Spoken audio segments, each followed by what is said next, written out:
با مساعد شدن شرایط جوی، کشت گندم در مزارع گنبد کاووس هم آغاز شد. خوشبختانه در سال جاری در حدود 114 هزار هکتار در مراکز جهادکشاورزی قرارداد کشت منعقد شده که تا به حال در حدود 30 هزار هکتار کشت گندم صورت گرفته. پیش بینی ما اینه که بین 110 تا 114 هزار هکتار انشالله کشت رو در سال جاری داشته باشیم.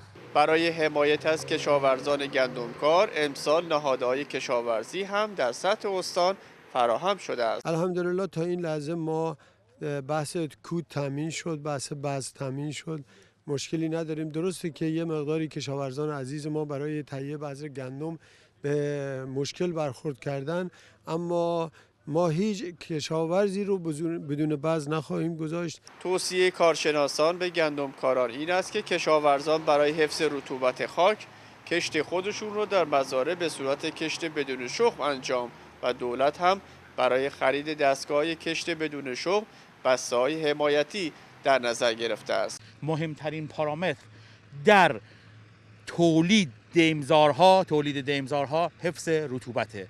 خواهش میکنم که میزان خاکورزی رو در مزارع دیمتون رو به حداقل برسونین. برای خرید دستگاه کشت مستقیم ما باز اعتبارات 15% خط اعتباری با 5 سال اصلا تنافس سالانه قسمی توانم بدم.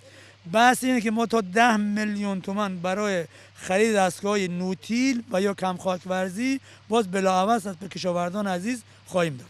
کشت گندم تا دهه اول دی ماه ادامه دارد. مجید بارامایی، خبرگزاری صدا و سیما، گنبد کاووس.